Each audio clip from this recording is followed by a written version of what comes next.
And so is the city of Harar. Metropolis of southeastern Ethiopia, it's a Mohammedan city in Christian Ethiopia.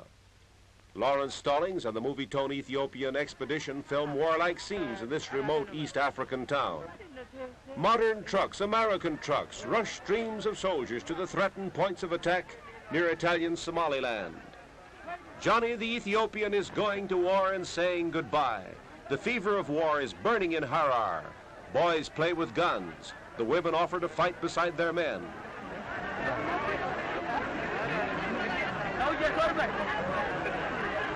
We find the chief of staff of the southern armies with Mohammedan minarets in the background.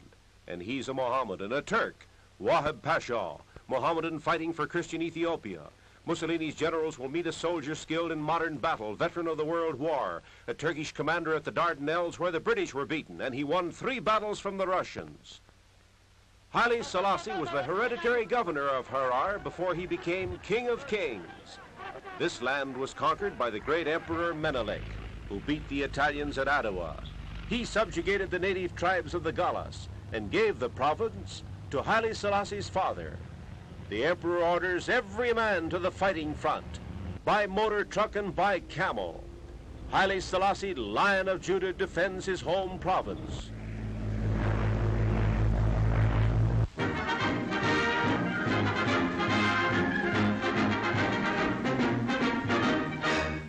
The emperor broadcasts an impassioned plea to the outside world to save Ethiopia from Italian conquest. The president of the Ethiopian parliament speaks, and an American radio man introduces the emperor, especially to America. Hello, America. This is Addis Ababa.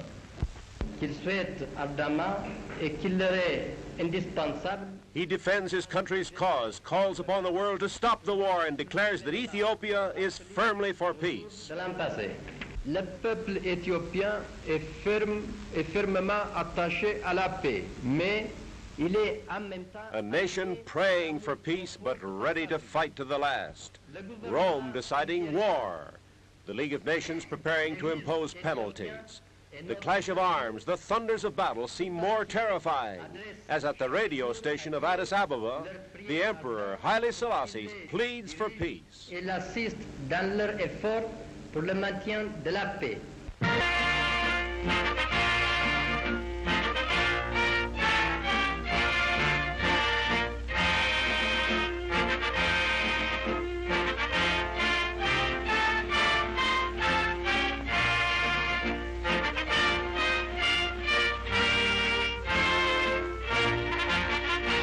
The city is crowded and uneasy, agitated by the approach of war. Even the traffic cop is tense and nerve-strained. Tribal chieftains, feudal lords, each with his armed retainers. The masked marvel, maybe he wears the mask because of the dust. Polite these lords of the tribes, saluting a fellow chieftain. A minor chief they call a shum with a small band of followers. A whole host of armed retainers testify to the power of a mighty noble, a Ras. The warlike barons of Ethiopia trooping into Addis Ababa, hot for battle, offering themselves to their emperor, Haile Selassie, King of Kings. No barbaric chieftain of the warlike tribes, he's clever, suave, wise, playing his country's game against a great European power and modern war machine. Religion inspires Ethiopia in its hour of peril. Great hosts throng for a ceremony of prayer.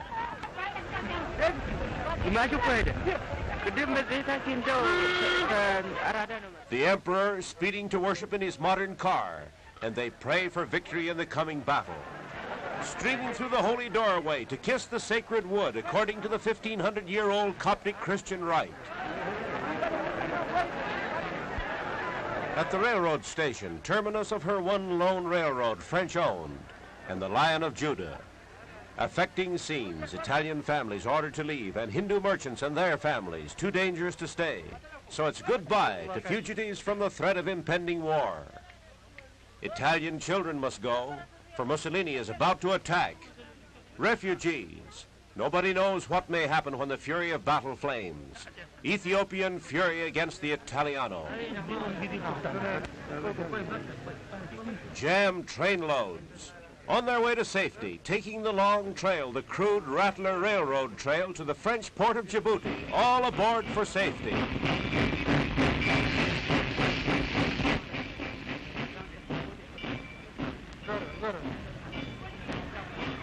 The Army makes ready to meet the thunderbolt of modern war.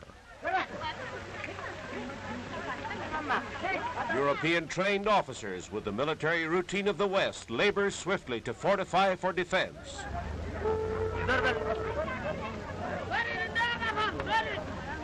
Ethiopia, the land of tribes, digging trenches. They know that Mussolini is sure to launch his full power of war against the capital city of Ethiopia, so dig hard and dig fast. Rifle pits and riflemen against an onrush of bombing planes, tanks, machine guns, flamethrowers, and modern infantry. And the legions of the King of Kings are on the march. Cavalry with tribal spears and modern rifles, ready to face machine guns and heavy artillery. Ethiopia has its European-trained army, a modern nucleus for its hordes of primitive warriors. On they march, ready for war, trained for war, well-equipped too, but not with shoes. The bare feet of armed Ethiopia still tell of a nation deprived of modern war equipment, preparing to meet the latest machinery of death, the ultra-modern legions of Rome.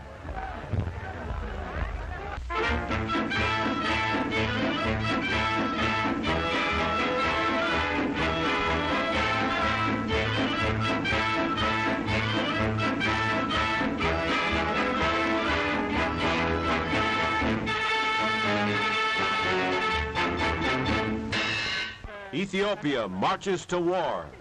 The outbreak of battle is expected at any hour. East African fighting men saying goodbye as soldiers always do.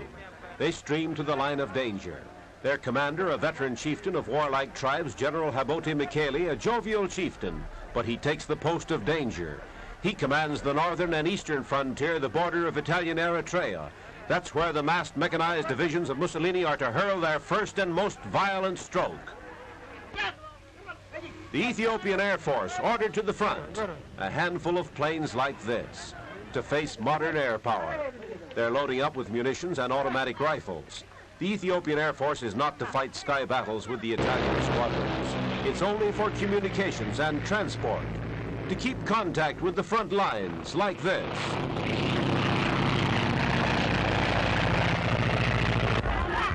Kulaus, that's what they're called. Not in khaki uniforms, but in ancient native white. They're the night fighters of Ethiopia, the most dangerous and desperate battlers of the tribes. Prowlers of the darkness, killers of the dusk. The furtive attack, the secret ambush, the way of the night fighters. No motorized warfare for them. They take mules, sure-footed climbers to pack ammunition along mountain trails.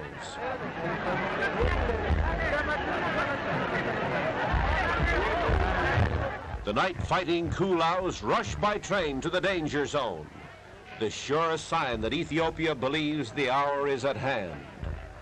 Haile Selassie has been delaying national mobilization, hoping the League of Nations would enforce peace. But now the sun is bright, the sky is clear, the rainy season is over.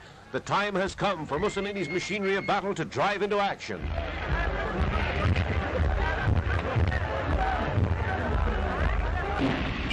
A grinning farewell.